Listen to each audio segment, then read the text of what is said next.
After studying this module, you shall be able to know about Rollo's view about the human nature, learn about the structure and development of personality as given by May, learn about his assessment technique, analyze May's theory of personality in comparison to others.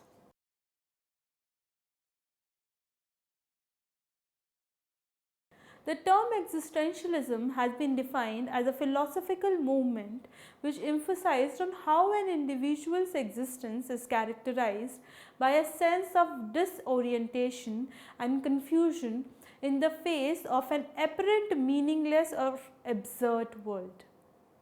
Soren Kierkegaard is considered as the first existential philosopher, but he did not use the term existentialism. He did not agree with Hegel's idea to understand reality by identifying it with absurd or abstract ideas or logic. Instead, Kierkegaard talked about the basic realities of human existence or Dasein. Thus, existentialism as a school of thought is concerned with the nature of being. Existentialism has been interpreted by various psychologists and philosophers in different ways. But there are some common elements found among all of them. The major tenets of the school of thought are: existentialists believe that existence takes precedence over essence. The term existence here means to emerge or to become, while essence refers to the static state. Thus, existence connotes change and development, while essence signifies finality or saturation. Existentialists believe that humans are both subjective and objective, and they must lead an authentic and active life. They oppose the split between the subject and the object. Humans are always searching for the meaning of their existence. They consciously or unconsciously are asking the questions related to their being, like, who am I? What is the purpose of my life? What does humanity mean to me? We are the reasons of what we are and what we become. Though we form healthy and productive interpersonal relationship with others, ultimately we are alone. The choices that we make in our lives are solely ours. Existentialists believe that theories tend to dehumanize individuals and objectify them. Thus, they are strongly against theories. For them, authentic experiences matter more than the artificial explanation of human nature. The basic nature of human beings: being in the world. Existentialists believe that the world in which human beings live can be best understood from their own perspective. The German word Dasein expresses the unity of a person and the environment. It literally means to exist in the world, but is written as being in the world. Many feel isolated from the world in which they live, and which seems too distant and foreign to them, or they feel a sense of alienation from their own self. They have no sense of Dasein. As people strive to gain control over their environment, they tend to lose their touch with the natural world, which also includes being out of touch with one's own body. This sense of alienation is not only experienced by abnormal individuals, but also normal individuals in the modern societies. This alienation expresses itself in three areas: separation from one's environment, lack of meaningful interpersonal relationships, and being out of touch with one's own self. There are three modes experienced simultaneously in one's being in the world. Umwelt. It is the world of nature and natural laws that would exist even when the human beings are not aware of them. They include biological drives like hunger and thirst, and natural phenomena like birth and death. Basically, in Umwelt, we learn to adjust according to the changes in the world around us. Mitwelt. It is the world where we live with people. Here, our relationship with people is based on a sense of belongingness, love, and respect. According to Feast and Feast, we can contrast between the Umwelt and Mitwelt through the contrast between sex and love. If we use the other world only for carnal pleasures, then we are living in the world. But if our relationship with the same person is based on unconditional acceptance and love, then we are living in the mid-world. Egenwelt. It is a world where we become aware of our relationship with ourselves and come to understand who we are when we relate to our surrounding and other people. A healthy person tends to experience all the three worlds simultaneously.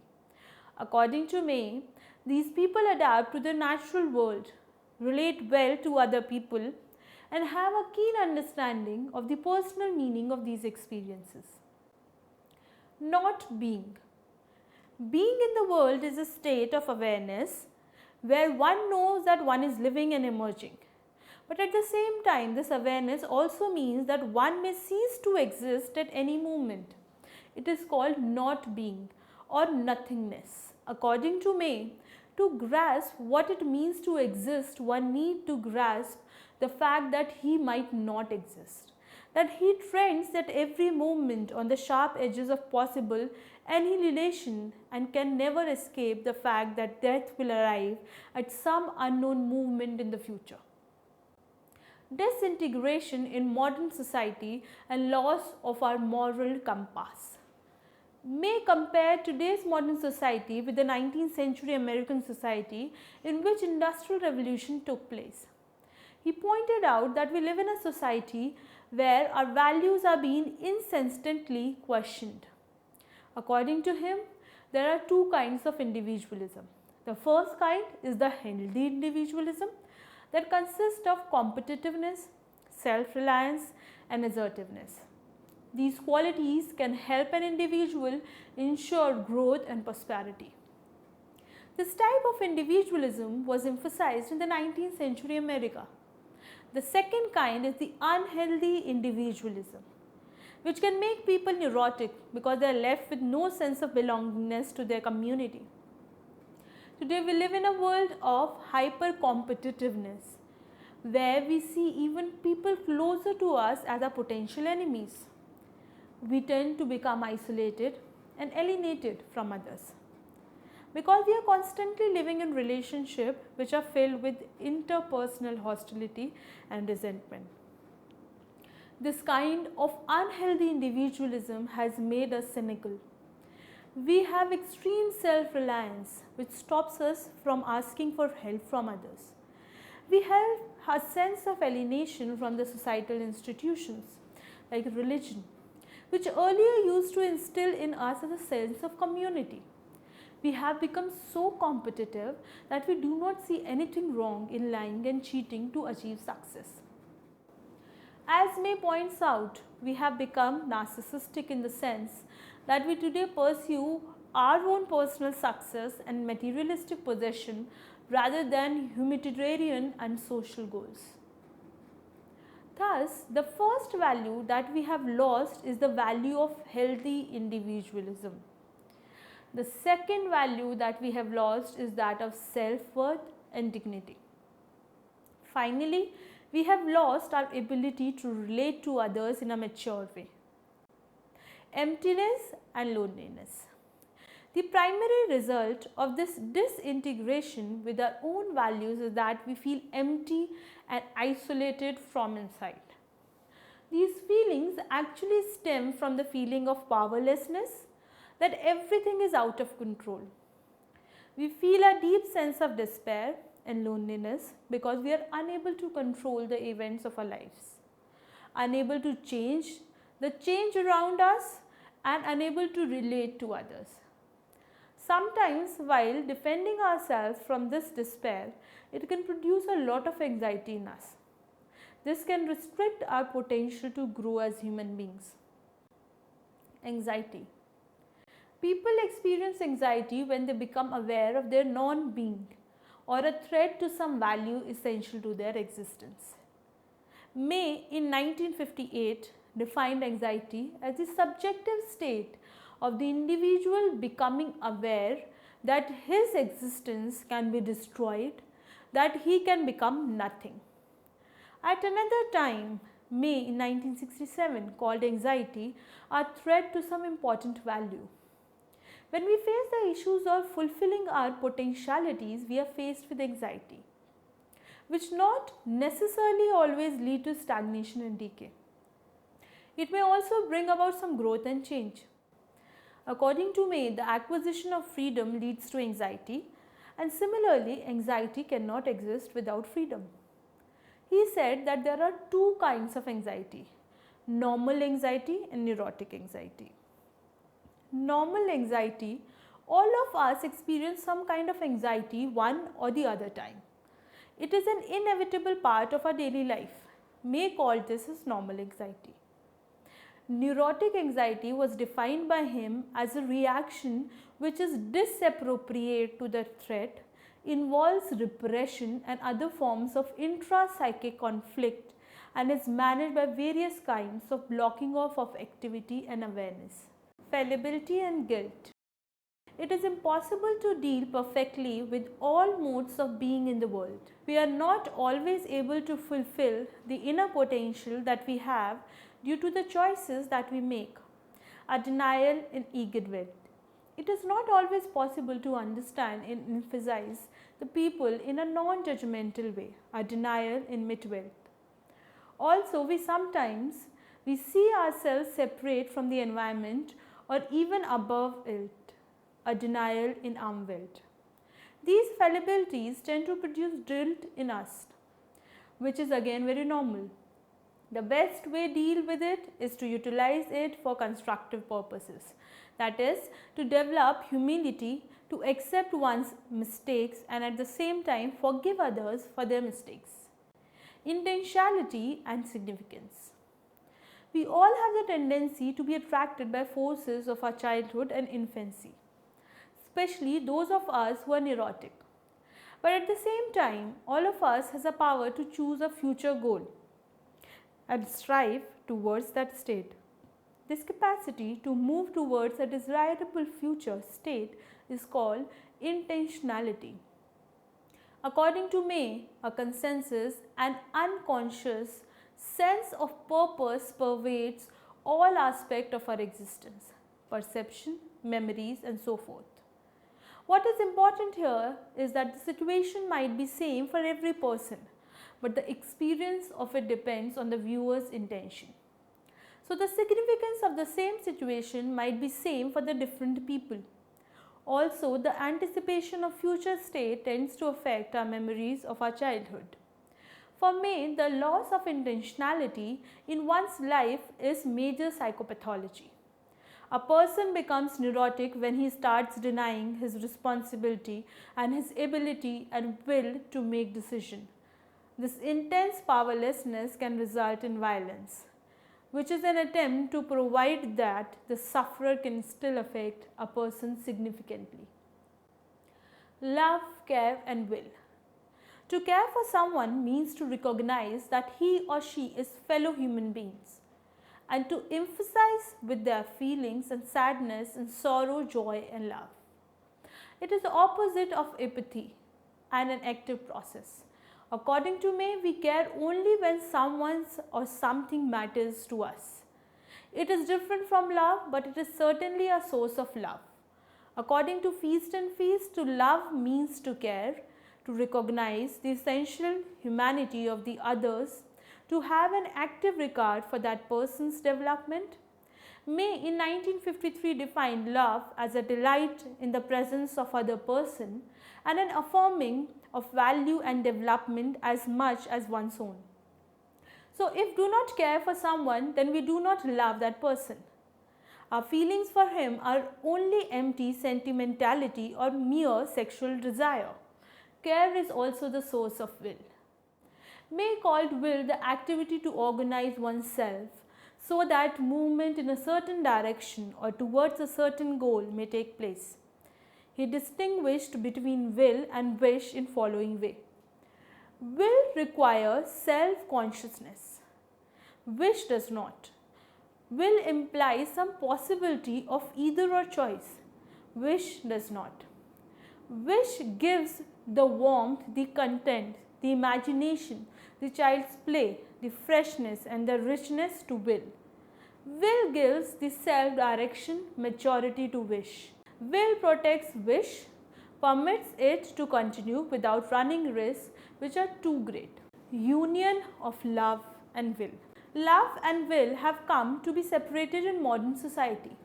Today, we equate love with sex and will with willpower and dogged determination. But neither of these concepts captures the true essence of love and will. By equating love with sex, it loses its permanence and lacks commitment. Similarly, when we think will in terms of willpower, it becomes self-serving in the sense it only involves manipulation and not care. There are biological reasons why love and will are separated. When we are born, we are with Umwelt, Mitwelt and Egenwelt. Umwelt the universe, Mitwelt the parents and Egenwelt the self.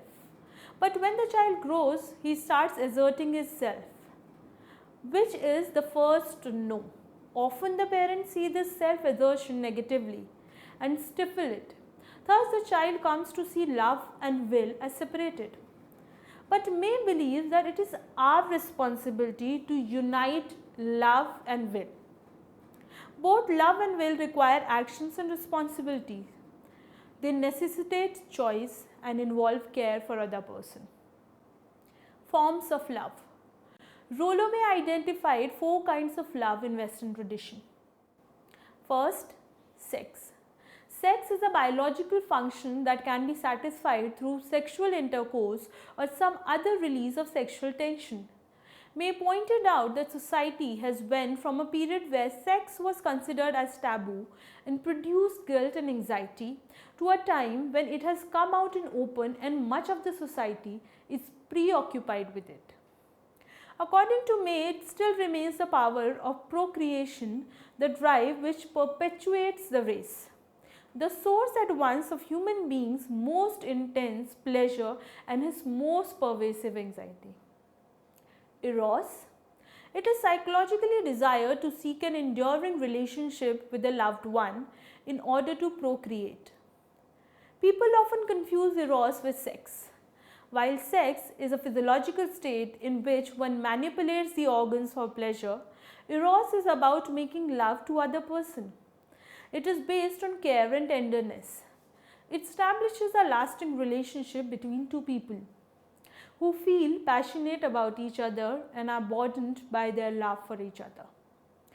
Philia. Philia involves a salivation of sex, a relationship in which two people form a non-sexual bond. It takes time sink and become deeper. The love between two siblings and lifelong friendships are examples of philia. It does not require doing anything great for the beloved. It involves only acceptance and respect for the other person and enjoying their company. Agape. It is a form love that is based on unconditional regard for the person, doing things for them without expectation of getting anything in return. It is a form of altruistic love that does not depend on the characteristics or the behavior of a person. However, the giver sometimes may come to play the role of God. Healthy individuals are able to blend all 4 forms of love. Their relationships are based on the sexual satisfaction, a desire for an enduring union, genuine friendship, and an unselfish concern for the welfare of the other person. This kind of authentic love requires both self-assertion and affirmation of other person. Daimonic. According to May, our motives can be benign or illicit. The benign motives are those that include sex, passion and eros and procreation, while the illicit motives are those that include hostility, rage, cruelty and quest for power. May call these motives a daimonic, which is the Greek word for both divine and diabolical, and these urges have the power to dominate our personalities. If we become slave to them, we become neurotic. Freedom and destiny. The blend of all 4 forms of love requires assertion of one's freedom and confrontation with one's destiny. Healthy individuals are able to do both. Freedom and its various forms. May define freedom as following. Freedom is the individual's capacity to know that he is the determined one. The term determined later becomes synonymous with the what May said as destiny. Destiny. May defined destiny as the design of the universe speaking through the design of each one of us. The final destiny that every human being has to face is the death. Our biological properties, diathesis to certain illnesses, psychological design, and culture in which we live contribute to our destiny. The power of myth. According to May, myths are powerful tools, a belief system that provide with answers to our personal and social problems.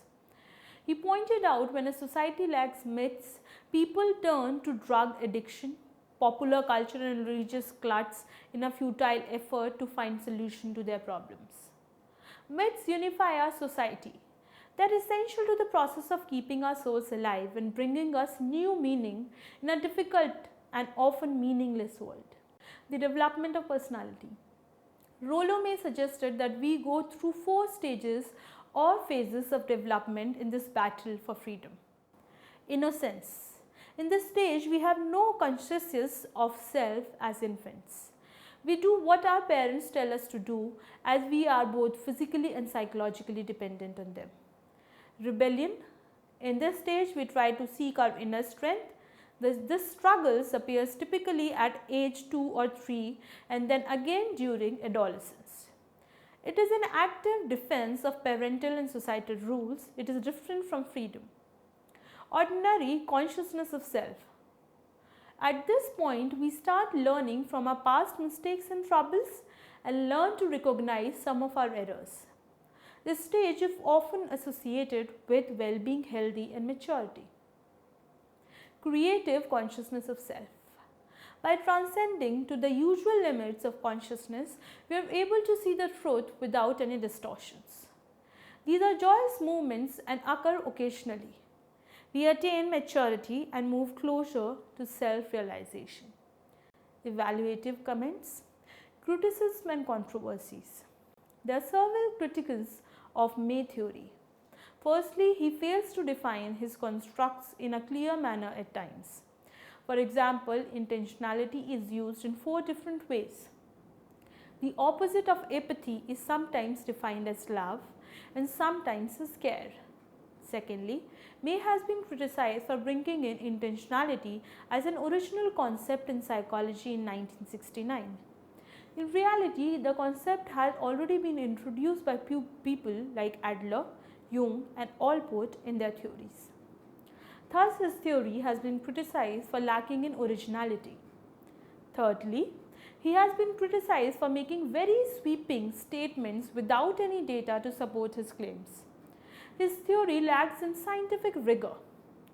Fourthly, it tends to rule out quantification of data and statistical analysis. Most psychologists would reject this today.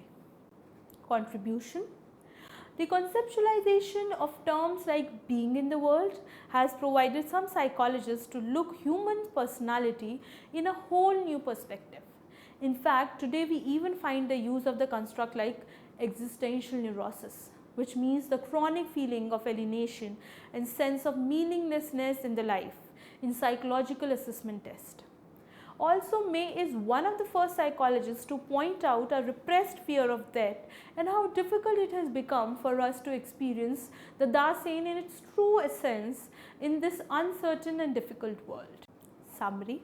Existentialism as a school of thought is concerned with the nature of being. Existentialists believe that existence takes precedence over essence and that humans are always searching for the meaning of their existence. They consciously or unconsciously are asking the questions related to their being like, who am I? What is the purpose of my life? Existentialists believe that theories tend to dehumanize individuals and objectify them. Thus, they are strongly against theories. Rollo May theory of personality is called the existential analytical perspective. He combined the Freudian psychoanalysis and existentialism to explain his ideas regarding the human personality. According to May, existentialism explained how the individual tends to repress their self-awareness in order to protect themselves from the threat in the environment and consequently face neurotic problems. The basic nature of human beings being in the world are sane expresses the unity of the person and environment. It literally means to exist in the world. There are three modes experienced simultaneously in one's being in the world: Umwelt, physical and physiological surrounding; Mitwelt, the social world; and Eigenwelt, the psychological world of oneself, values and potentials. Non-being and anxiety, when one may cease to exist at any moment, then it is called non-being or nothingness. That being the most obvious example. People experience anxiety when they become aware of their non-being or a threat to some value essential to their existence. There are two kinds of anxiety: normal anxiety. All of us experience some kind of anxiety one or the other time. It is an inevitable part of our daily lives. When anxiety exceeds the proportion of the threat, it becomes sick or neurotic, called neurotic anxiety. Guilt. One is not able to fulfill or unfold their inner potentials to the fullest and cannot deal with the three modes of being in the world. It results in experience of guilt. The capacity to move towards a desirable future state is called intentionality. To care means to recognize that there are feelings of sadness and sorrow. Love is usually a mixture of four components: sex, eros, philia, and agape. Healthy individuals are always a blend of all the four forms of love. Daimonic are the powerful drives which are benign and illicit and can also dominate our personalities. If not controlled, can lead to neuroticism. The structure of personality may had a holistic approach to personality and did not consider using structural constructs. Though he gave due importance to the forces of the unconscious mind and to the use of defense mechanism given by Freud. Development of personality. According to May, the development of personality is largely influenced by the types of parenting the child receives. Parental errors in form of being overprotective, overpermissive, ignorant, dominated can damage the Dasein or independence of the child. May did not give any primary importance to the techniques of assessing the human beings.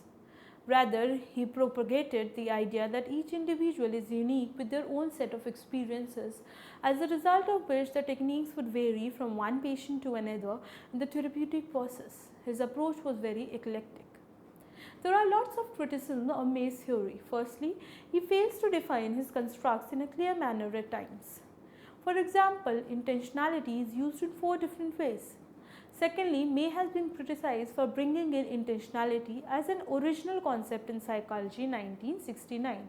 In reality, the concept had already been introduced by people like Adler, Jung and Allport in their theories. Thus, his theory has been criticized for lacking in originality. Thirdly, his theory lacks in scientific rigor. Fourthly, it tends to rule out quantification of data and statistical analysis.